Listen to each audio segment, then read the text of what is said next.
David Wilson had always been an early bird. As the CEO of Tech Global Consulting, he liked to get to the office before anyone else arrived. It gave him time to think, plan his day, and prepare for important meetings without any interruptions. This particular Tuesday morning was special. David had a huge video conference scheduled with potential investors from different countries around the world. This meeting could change everything for his company. He'd been preparing for weeks, going over numbers, practicing his presentation, and making sure every detail was perfect. At exactly 6:30 a.m., David pulled into the empty parking lot of his office building. The sun was just starting to rise, painting the sky in soft orange and pink colors. He loved this quiet time of day when the world felt peaceful and full of possibilities. As David walked through the front doors, he expected to find the building completely silent. The cleaning crew usually finished their work by 6 a.m., and none of his employees arrived before 8 a.m. But today was different. As he walked down the hallway toward his office, he heard voices coming from the break room. At first, David thought maybe the cleaning staff was running late, but as he got closer, he realized something unusual was happening. The voices weren't speaking English. In fact, they seemed to be speaking multiple languages, switching back and forth in a way that sounded completely natural. Curious and a bit concerned about who might be in his building so early, David quietly walked toward the break room. He peeked around the corner and couldn't believe what he saw. A teenage girl was sitting at one of the small tables surrounded by textbooks, notebooks, and papers. Her laptop was open in front of her, and she was having what appeared to be a video call with multiple people. But this wasn't just any ordinary study session. David watched in amazement as the girl spoke fluent Chinese to someone on her screen, her pronunciation clear and confident. Without missing a beat, she switched to Spanish, then French, then German. Each time she changed languages, her entire demeanor seemed to shift slightly. Her facial expressions, hand gestures, and even the way she sat changed to match the culture of the language she was speaking. The girl looked to be about 16 or 17 years old, with long dark hair pulled back in a simple ponytail. She was wearing jeans and a faded sweater, nothing fancy, but she carried herself with a confidence that was remarkable for someone so young. As David continued to watch, the girl switched to Arabic, speaking with someone who appeared to be struggling with a math problem. She patiently explained the concept, drawing diagrams on a piece of paper and holding it up to her camera. Then she moved on to Japanese, helping another student with what looked like a history assignment. David found himself completely captivated. In his 15 years of running an international consulting business, he had worked with professional translators and interpreters who charged hundreds of dollars per hour. Yet here was a teenager, sitting in his break room at 6:30 in the morning, switching between languages with an ease and fluency that put many professionals to shame. The girl continued her video call, moving seamlessly into Portuguese, then Italian, then Russian. Each transition was smooth and natural, as if she was simply choosing different tools from a toolbox.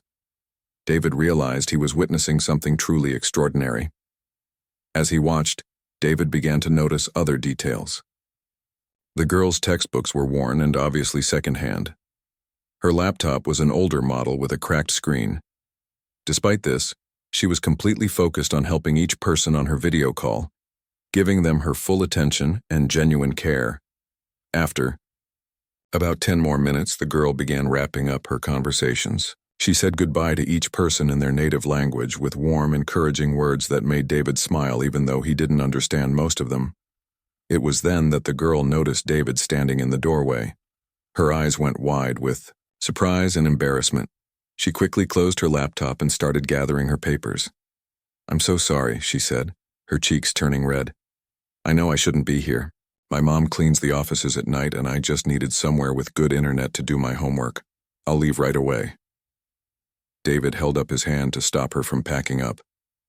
"Wait," he said gently. "I'm not upset. I'm actually amazed. What I just witnessed was incredible. How many languages do you speak?" The girl looked down at her hand, still embarrassed. 9 fluently, she said quietly. "I'm working on learning 2 more, but I'm not very good at those yet." 9 languages. David repeated, hardly believing what he was hearing. That's remarkable. I'm David Wilson, by the way. I own this company. The girl's eyes grew even wider. You're the CEO? Oh no, I'm in so much trouble. Please don't fire my mom. She works so hard and we really need this job. Nobody's getting fired, David assured her quickly. What's your name? Isabella. Rodriguez, she replied, still looking nervous. Well, Isabella, I have to ask, how did you learn to speak 9 languages so fluently? And what were you doing just now? Isabella relaxed slightly, seeing that David was genuinely interested rather than angry. I help other students with their homework, she explained. There's this online study group where kids from all over the world help each other. I make a little money tutoring them, but mostly I just like helping people. David shook his head in wonder. This is absolutely incredible. I've never seen anything like it. Where did you learn all these languages? We moved around a lot when I was younger, Isabella said, warming up to the conversation. My family went wherever my dad could find construction work. We lived in different neighborhoods, Chinatown, Little Italy, areas with lots of German families, Arabic communities. I had to learn the languages to fit in at school and make friends. As Isabella spoke, David's business mind began racing. His company worked with international clients every day, and language barriers were a constant challenge. They spent thousands of dollars each month on translation services, and even then, cultural misunderstandings often caused problems. Isabella, David said, would you mind if I asked you a few more questions? What you can do is truly special, and I'd love to learn more about it. For the next 20 minutes, David and Isabella talked. She told him about her family's struggles, her dreams of going to college, and her passion for languages and cultures. The more David learned, the more impressed he became. This wasn't just about speaking different languages. Isabella understood the subtle cultural differences that could make or break international business relationships. She knew when to be formal and when to be casual, how to show respect in different cultures, and how to bridge gaps between people from different backgrounds. As their conversation came to an end, David realized he had stumbled upon something remarkable. Here was a young woman with extraordinary talent, sitting in his break room at dawn, using her gifts to help others while dreaming of opportunities that seemed far out of reach. David looked at his watch and realized his big meeting was just 2 hours away. But suddenly, those international investors didn't seem quite as intimidating. He had just discovered something, or rather someone, who might change everything for his company. Isabella, David said, I'd like to talk to you and your mother later today. Would that be possible? Isabella nodded, still looking a bit confused but no longer afraid. As she packed up her things, David couldn't stop thinking about what he had just witnessed. Sometimes, he thought, the most extraordinary discoveries happen in the most ordinary places. Little did Isabella know that this chance encounter would change not just her life, but the lives of everyone around her in ways she never could have imagined. David couldn't stop thinking about Isabella all day. His big meeting with the international investors had gone well, but his mind kept drifting back to the remarkable young woman he'd met that morning. He found himself wondering about her story, her family, and how someone so young had developed such incredible language skills. That evening, David decided to stay late at the office. He wanted to meet Isabella's mother and learn more about their situation. Around 9 p.m., he heard the familiar sound of the cleaning cart rolling down the hallway. David stepped out of his office and saw a woman in her early 40s pushing the cart. She had the same dark hair as Isabella and kind eyes that showed both strength and tiredness. When she saw David, she looked surprised and a little worried. "Excuse me," David said gently. "Are you Isabella's mother?" The woman stopped and nodded, carefully. "Yes, I'm Carmen Rodriguez. Is there a problem? Did Isabella do something wrong this morning?" "Not at all," David assured her quickly. "Actually, I was hoping we could talk. Isabella is truly remarkable, and I'd love to learn more about your family's story." Carmen looked relieved but still cautious. "She told me she met you this morning. She was so worried she'd gotten in trouble for using the internet here." "She's not in any trouble," David said. "In fact, what I witnessed this morning was one of the most impressive things I've ever seen. Would you mind taking a short break so we can chat? Carmen glanced around nervously. I don't know. I have a lot of work to finish tonight, and I can't afford to lose this job. You won't lose your job, David promised. I own the company. Please, just 15 minutes. I think this conversation could be important for both you and Isabella. Reluctantly, Carmen parked her cleaning cart and followed David to a small seating area near the windows. As they sat down, David could see the exhaustion in her eyes and the way her shoulders slumped with fatigue. Carmen, David began, how did Isabella learn to speak so many languages so perfectly? Carmen's face lit up with pride, and for the first time, she smiled. That girl has always been special with languages. Even as a little child, she could pick up new words so quickly it amazed everyone. Tell me about your family's journey, David encouraged. Carmen took a deep breath and began sharing their story. We came from Mexico when Isabella was very young.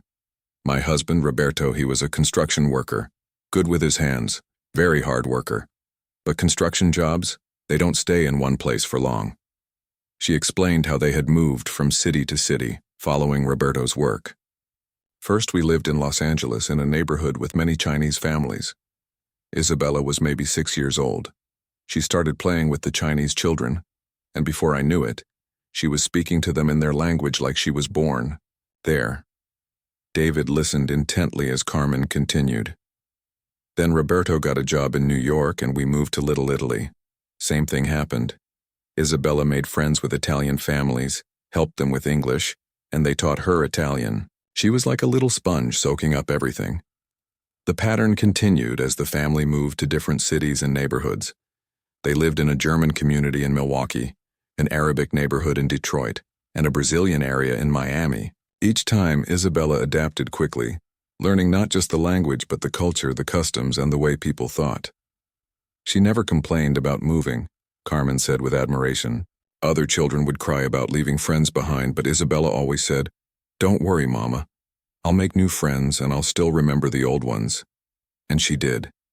She kept in touch with people from every place we lived. David was fascinated. What about school? How did she manage with all the moving? Carmen's expression grew sad. That was always hard. Different schools, different systems. Some teachers understood that Isabella was gifted with languages, but others just saw her as another immigrant child who didn't fit in. She missed a lot of school because we moved so much. And then what happened? David asked gently. Carmen's voice became quieter. 3 years ago, Roberto had an accident at a construction site. A beam fell and hurt his back very badly. He can't work construction anymore. The doctors said he might never work physical jobs again. David could see tears forming in Carmen's eyes. That must have been incredibly difficult. It was terrible, Carmen admitted. Roberto, he felt so bad that he couldn't provide for us anymore. He tried different jobs, but nothing paid enough. The medical bills were huge, even with insurance. We had to move to a small apartment and I had to find work. She explained how she had taken the night cleaning job because it paid more than day shift work. I clean offices from 6 p.m. to 6 a.m. 5 days a week. It's hard work, but it pays our rent and buys food. And Isabella comes with you? David asked. She insists on coming, Carmen said with a mix of pride and concern. Our apartment is in a rough neighborhood and the internet is not reliable. Isabella needs good internet for her schoolwork and her tutoring. She makes a little money helping other students online, but she never asks for anything for herself. David was beginning to understand the full picture. So she does her homework here while you work? Yes, and she helps other kids around the world with their studies. Sometimes she makes $10 or $15 helping someone with their English, or Spanish, or whatever language they need. She saves every penny for college, but... Carmen's voice trailed off. But college seems impossible to afford, David finished. Carmen nodded sadly. Isabella is so smart, so talented. She dreams of going to university, maybe working for the United Nations someday as a translator. But how can we afford college? I work as hard as I can, but there's never enough money left over after rent, food, and Roberto's medicine. David learned that Isabella was carrying a heavy burden for someone so young. She not only excelled in her language skills but also helped take care of her father, who had fallen into depression after his accident. She translated medical documents, helped fill out insurance forms, and even negotiated with bill collectors when they called. She never complains, Carmen said. She just keeps studying, keeps helping people, keeps dreaming. But I see how tired she gets sometimes. She's 17 years old, but she carries responsibilities like an adult. As their conversation continued, David discovered more about Isabella's character. She had taught herself 2 additional languages using library books because she couldn't afford language learning software. She volunteered at a local community center, helping elderly immigrants fill out government forms. She had even started a small language exchange program at her school, pairing native speakers with students who wanted to learn. The other day, Carmen said, Isabella came home so excited. She said she had helped a student in Japan understand American history, and in return the student taught her about Japanese business customs.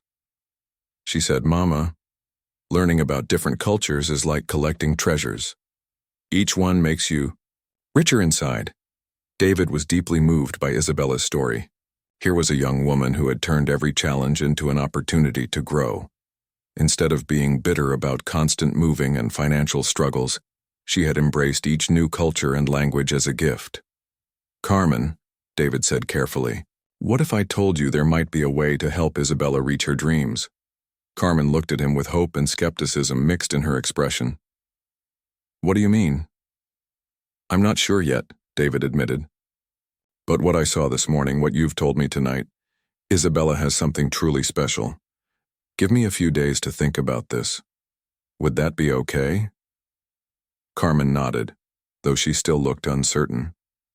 As she returned to her cleaning duties, David sat alone in the quiet office, his mind racing with possibilities.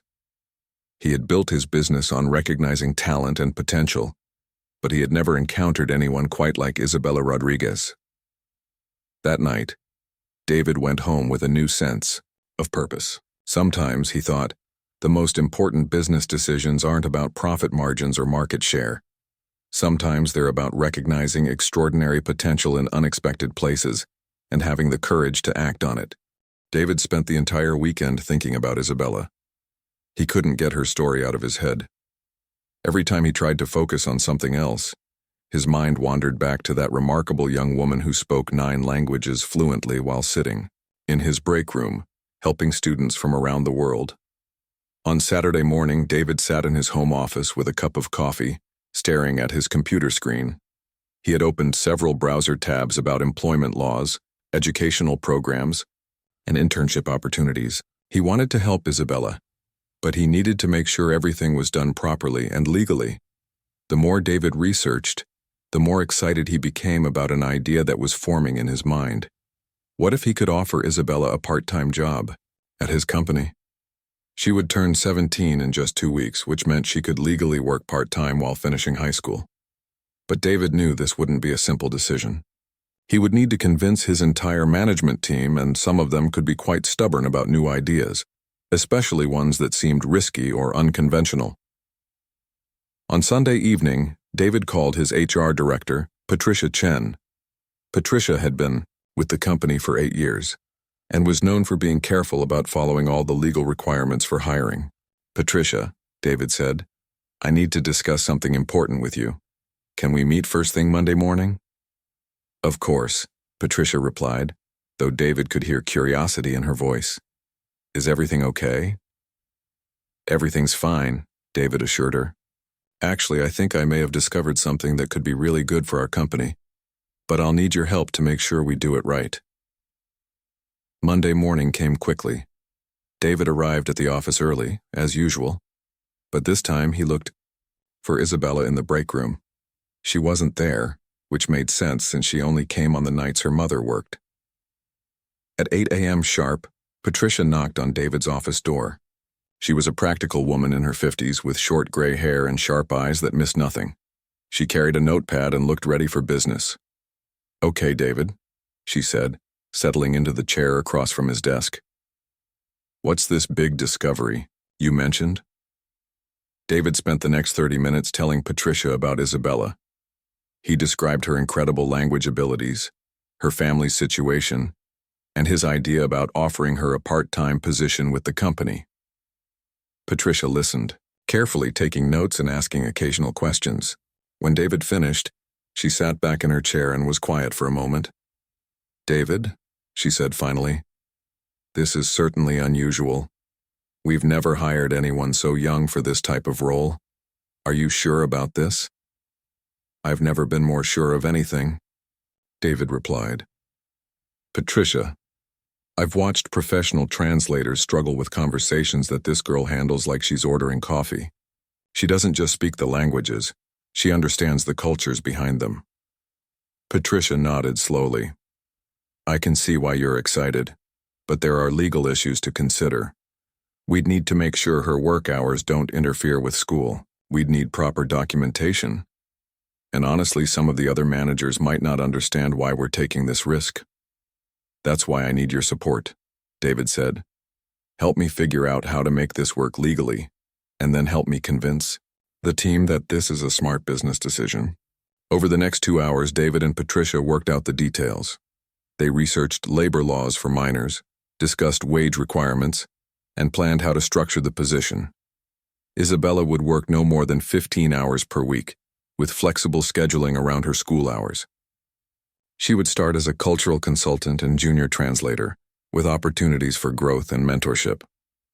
At 10 a.m., David called an emergency meeting with his senior management team. The conference room filled quickly with his department heads, all looking curious about the urgent meeting. There was Robert Kim, the chief financial officer who always worried about the company's expenses. Next to him sat Jennifer Martinez, the head of operations who liked everything to run smoothly and predictably. Tom Wilson, who managed the international consulting division, sat across from Lisa Chen, who handled human resources policies. David stood at the front of the room, feeling both nervous and excited. He knew this wouldn't be easy, but he believed in his idea. "Thank you all for coming on short notice," David began. "I want to tell you about an opportunity that could change how we handle international business." He told them Isabella's story, just as he had told Patricia. He explained her remarkable abilities and described how she could help solve many of the communication problems they faced with international clients. The reaction was immediate and mixed. Robert, the CFO, was the first to speak up. "David, I understand you're impressed by this girl's abilities, but hiring a 17-year-old for professional translation work? That seems risky. What if she makes a mistake that costs us a client?" Jennifer, the operations manager, nodded in agreement. "And what about liability issues? If something goes wrong, we could face serious problems. Plus, how do we know she can handle the pressure of real business situations?" Tom, who managed international consulting, looked thoughtful. "Actually," he said, "David might be onto something. Last month we lost the Henderson Industries contract because our translator completely misunderstood the cultural context of their negotiation style. It cost us over $50,000. Lisa from HR spoke up. "I'm concerned about workplace dynamics. How will our other employees react to working with someone so young? And what about professional development? She has no formal training or certification." David listened to all their concerns, then responded calmly. "I understand your worries, and they're all valid points, but let me ask you this. How much did we spend on translation services last year?" Robert flipped through his notes. "About $35,000, and that doesn't include the contracts we lost due to miscommunications." "Exactly," David said. "And most of those professional services gave us technically correct translations that missed the cultural nuances completely. Isabella doesn't just translate words. She translates meaning, context, and cultural understanding." Tom leaned forward in his chair. "What exactly are you proposing?" David outlined his plan. Isabella would work part-time while finishing high school. She would start with small projects, always with supervision and support. The company would provide mentorship and professional development opportunities. Most importantly, she would bring authentic cultural insights that could help them avoid costly misunderstandings. "I propose a 6-month trial period," David said. "We'll start small, measure results, and see how it goes. If it doesn't work out, We can end the arrangement with no hard feelings." Jennifer still looked skeptical. "But David, she's just a kid. Business translation requires understanding complex legal and financial concepts. How can we trust someone so young with important communications?" David had expected this question. "Yesterday I gave Isabella a sample contract from our files, one that our professional translator had worked on last year. In 20 minutes she identified 3 potential issues that the translator had missed, including one that could have created legal problems." The room fell silent. Everyone knew how careful their legal team had to be about international contracts. Robert, the CFO, was the next to speak. "Okay, let's say we consider this. What would it cost us?" David and Patricia had prepared for this question too. "We'd pay her $15 per hour for 15 hours per week. That's about $12,000 per year, plus benefits. Compare that to what we spend on outside translation services." Lisa from HR raised another concern. "What about the other employees? How do we introduce a teenager into a professional environment without creating problems?" "We'll be transparent about her role and abilities," David replied. "We'll make sure she has proper mentorship and support. And honestly, I think our team will be impressed once they see what she can do." The discussion continued for another hour. Gradually, David could see opinions beginning to shift. Tom, who dealt with international clients daily, became more supportive as he thought about the practical benefits. Even Robert began to see the financial logic. Finally, Patricia spoke up. "I've researched the legal requirements, and we can make this work. With proper documentation and scheduling, we can hire Isabella part-time while she finishes school." David looked around the room at his team. "I know this is unusual. I know it seems risky. But sometimes the best business decisions are the ones that seem crazy at first.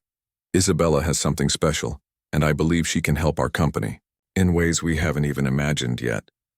After more discussion and debate, the team agreed to move forward with David's proposal. They would offer Isabella a part-time position with a 6-month trial period, comprehensive mentorship, and clear performance expectations. As the meeting ended, David felt a mix of excitement and nervousness.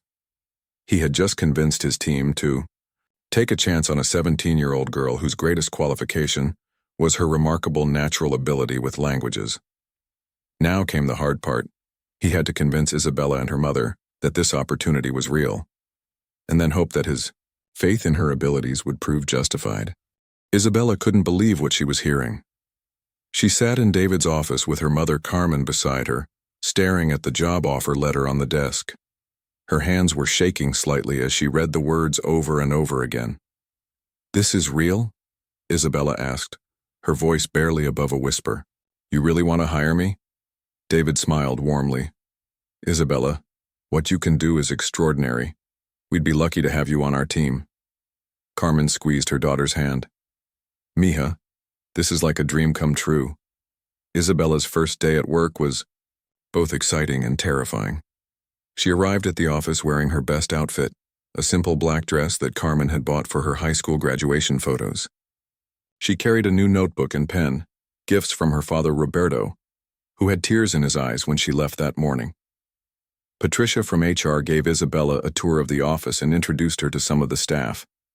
Isabella noticed how some people looked at her with curiosity, others with skepticism, and a few with genuine warmth and encouragement. "Don't worry about fitting in right away," Patricia told her quietly. "Just focus on doing your best work, and everything else will follow." Isabella's first assignment came sooner than expected. Tom from the International Division rushed over to her desk that very morning. "Isabella, I know this is your first day, but we have an emergency. We're supposed to have a video conference with clients from Japan, Germany, and Brazil in 30 minutes, and our regular translator just called in sick. Would you be willing to help?" Isabella's heart started beating fast.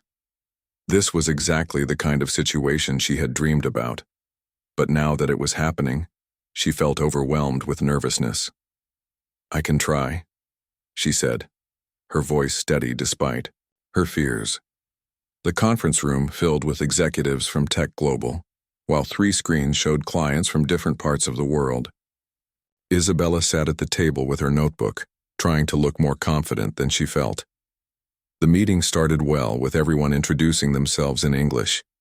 But within 10 minutes, the Japanese client began speaking rapidly in his native language to his colleagues, clearly frustrated about something. The German client looked confused, and the Brazilian client started speaking Portuguese to clarify a point. Suddenly, 3 different conversations were happening at once, and the Tech Global team looked lost. This was Isabella's moment. She stood up slightly and said in perfect Japanese, "Mr. Tanaka, I believe there's been a misunderstanding about the timeline you mentioned." The room went quiet. Mr. Tanaka looked surprised but pleased that someone could understand him. Isabella then switched to German to explain the same point to the German client, and then to Portuguese to bring the Brazilian client up to speed. But Isabella didn't just translate the words. She explained the cultural context behind each concern.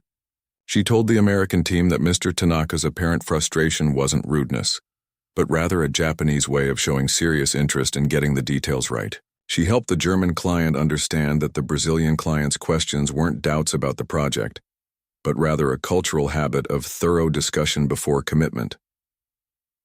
By the end of the meeting, all 3 international clients were smiling, and the Tech Global team had successfully moved forward with a major project. As everyone logged off their video calls, the room erupted in quiet applause. Tom shook Isabella's hand. "That was incredible. You didn't just translate, you helped us all understand each other." However, not everyone was impressed. Over the next few weeks, Isabella faced several challenges that tested her confidence and determination. During her second week, she was working on translating a technical document when Robert, a senior consultant who had been with the company for 10 years, stopped by her desk. "So you're the famous teenage translator," he said with a smirk. "I've been wondering, do you actually understand what you're translating, or are you just converting words from one language to another?" Isabella looked up from her work. "I try to understand both the technical content and the cultural context," she replied politely. Robert picked up the document she was working on. "This is a complex legal contract about software licensing. Are you sure you're qualified to handle something this important?" Other employees nearby stopped their conversations to listen. Isabella felt her face getting warm, but she stayed calm. "Would you like me to explain my translation choices for any specific sections?" she offered. Robert pointed to a paragraph in the middle of the document. "This section about liability. How do you know you've captured the legal nuances correctly?" Isabella had actually spent extra time researching that exact section. In German legal language, this phrase implies a different level of responsibility than the direct English translation would suggest. In German business culture, this type of liability clause is often interpreted more strictly than in American contracts. I've noted that difference in my translation summary. Robert looked skeptical. "That sounds like guesswork to me." "Actually," said Jennifer from legal, who had been listening to the conversation, "Isabella is absolutely right. We've had problems with that exact issue in previous German contracts. Her interpretation could save us from a major misunderstanding." Robert looked embarrassed and walked away without another word. Isabella felt a small victory, but she also realized that she would need to prove herself over and over again. The challenges weren't just from colleagues who doubted her abilities. Isabella also struggled with balancing her new responsibilities. She was still a high school student with homework, family obligations, and the pressure of helping her parents with bills and medical appointments for her father. Some evenings, Isabella would finish her work at Tech Global, rush to her high school for evening activities, then come back to the office with her mother for the cleaning shift so she could use the internet for her online tutoring work. She was getting only 5 or 6 hours of sleep most nights. Carmen worried about her daughter. "Mija, you're working too hard. Maybe this job is too much pressure." "No, Mama," Isabella insisted. "This is my chance. I just need to prove that I can handle it." The real test came during Isabella's 4th week. Tech Global was negotiating a crucial contract with a consortium of companies from different countries. The company had hired an expensive professional translator for the meeting, someone with impressive credentials and years of experience. The meeting was going well until the translator made a significant error. While translating a key financial term from English to Mandarin, He used a phrase that, in Chinese business culture, implied the American company was trying to cheat their partners. Isabella watched in horror as the Chinese client's expressions changed from interest to anger. They began speaking rapidly among themselves, clearly upset. The professional translator looked confused. He had translated the words correctly from a technical standpoint, but he had missed the cultural implications entirely. Isabella faced a difficult choice. Should she speak up and risk embarrassing the professional translator, or should she stay quiet and watch a major deal fall apart? She took a deep breath and quietly approached Tom, who was leading the meeting. "There's been a misunderstanding," she whispered. "The translation was technically correct, but it has a negative cultural implication in Chinese business language." Tom looked at her with surprise, then at the increasingly agitated Chinese clients. "What should we do?" "Let me try to fix it," Isabella said. She stepped forward and addressed the Chinese clients directly in fluent Mandarin, explaining that there had been a translation error and that the American company had the highest respect for their potential partners. She used specific phrases that conveyed honor and mutual respect, concepts that were crucial in Chinese business culture. Slowly, the tension in the room began to ease. The Chinese clients relaxed, and the meeting got back on track. By the end of the session, they had successfully negotiated the preliminary terms of a $2 million contract. After the clients left, the expensive professional translator packed his things quietly and left without saying a word. Tom and the other executives gathered around Isabella. "You just saved this entire deal," Tom said. "How did you know what went wrong?" "Cultural context is just as important as literal translation," Isabella explained. "You have to understand not just what words mean, but how they make people feel in different cultures." Word of Isabella's success spread quickly through the office. The same colleagues who had been skeptical began seeking her advice on international communications. Robert, who had challenged her earlier, even apologized and asked for her help with a German client. But perhaps the most meaningful moment came when David called Isabella into his office at the end of that week. "Isabella," he said, "I want you to know how proud we all are of your work. You're not just meeting our expectations, you're exceeding them in ways we never imagined." Isabella smiled, feeling a confidence she had never experienced before. "Thank you for giving me this chance." "No," David replied. "Thank you for showing us what's possible when we recognize talent wherever we find it." As Isabella walked home that evening, she realized that her life had changed completely in just 1 month. She was no longer just the janitor's daughter who did homework in the break room. She was Isabella Rodriguez, cultural consultant and translator, and she was just getting started. 6 months had passed since Isabella first started working at Tech Global, and the transformation was remarkable. What had begun as an experiment had become one of the company's greatest success stories. Isabella was no longer the nervous teenager who had trembled during her first meeting. She had grown into a confident, respected member of the team. The numbers spoke for themselves. In just 6 months, Isabella had helped Tech Global secure 3 major international contracts worth over $4 million combined. More importantly, the company had avoided several costly misunderstandings that could have damaged their reputation in international markets. Isabella had also created something unexpected, a cultural awareness program that was changing how the entire company approached international business. She had developed training materials, written guides about different business cultures, and even started hosting monthly lunch sessions where employees could learn about customs from around the world. But the real test of Isabella's value came on a cold Tuesday morning in February. Tech Global was about to present to their biggest potential client ever, a consortium of companies from 6 different countries who were looking for a consulting partner for a massive 5-year project worth $12 million. The meeting had been planned for months. The conference room was set up with multiple screens connecting to clients in Tokyo, Berlin, São Paulo, Mumbai, Cairo, and Toronto. David and his team had prepared extensively, but they knew that communication would be the key to success.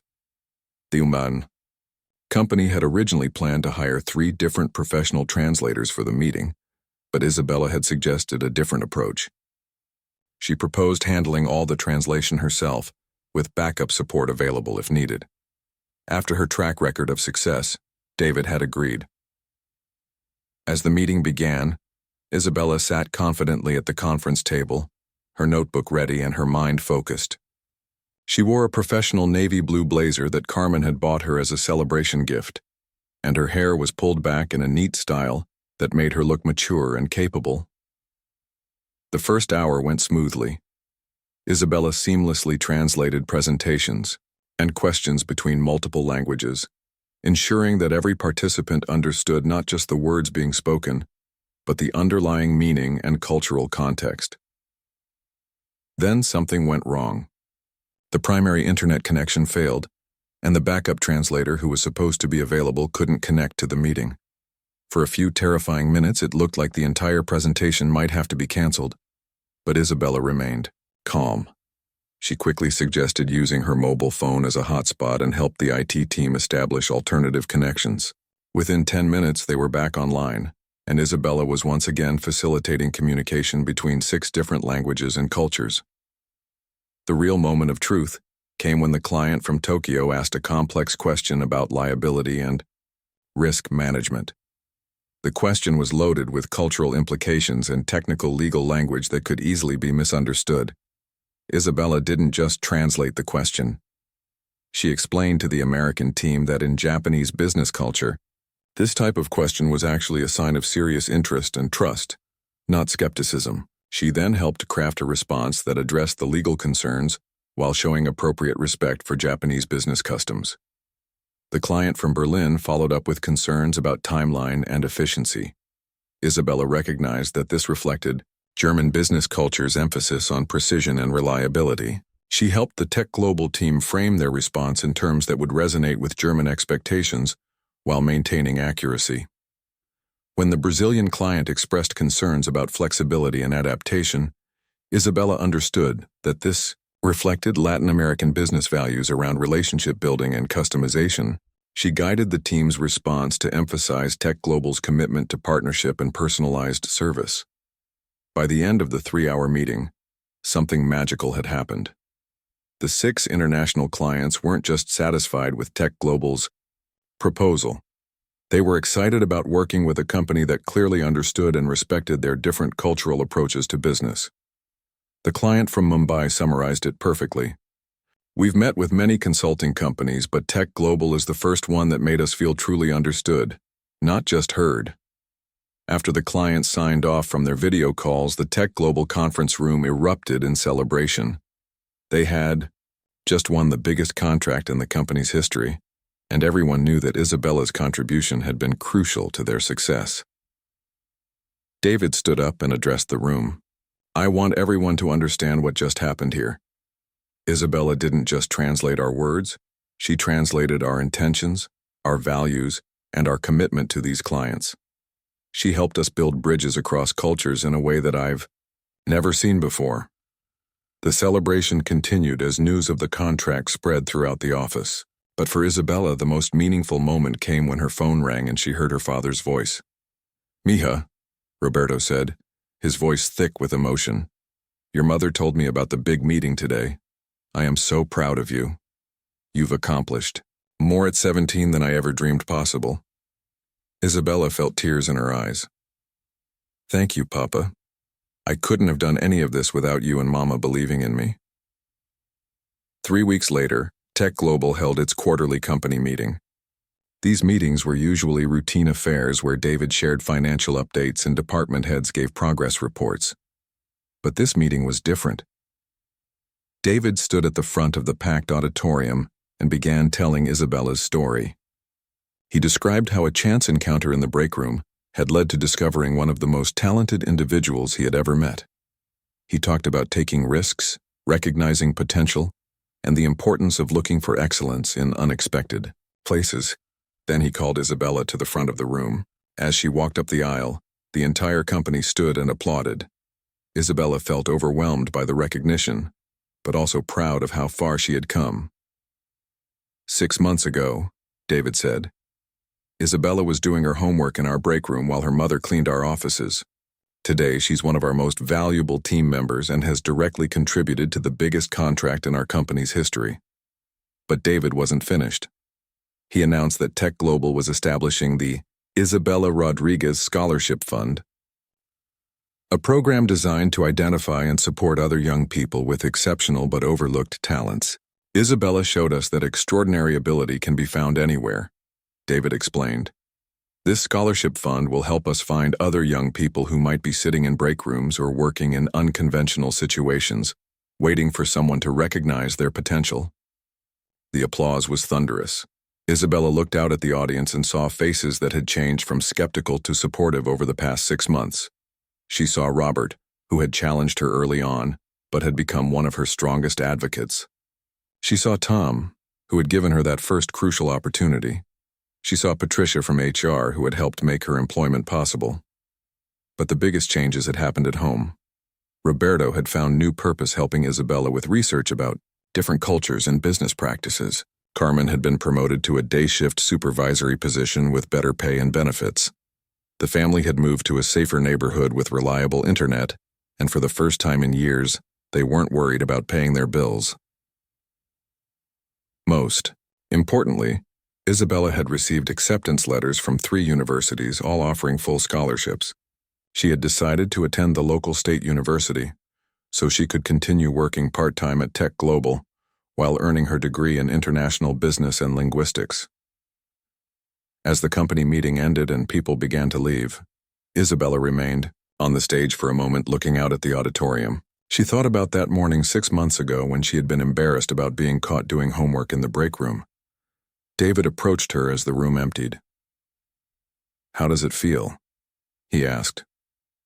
Isabella smiled. "It feels like the beginning of something even bigger," she said. "I want to use this scholarship fund to help other kids who have talents that nobody has noticed yet. I want to show them that it doesn't matter where you come from or what your family situation is. If you have something special inside you, there are people who will help you develop it."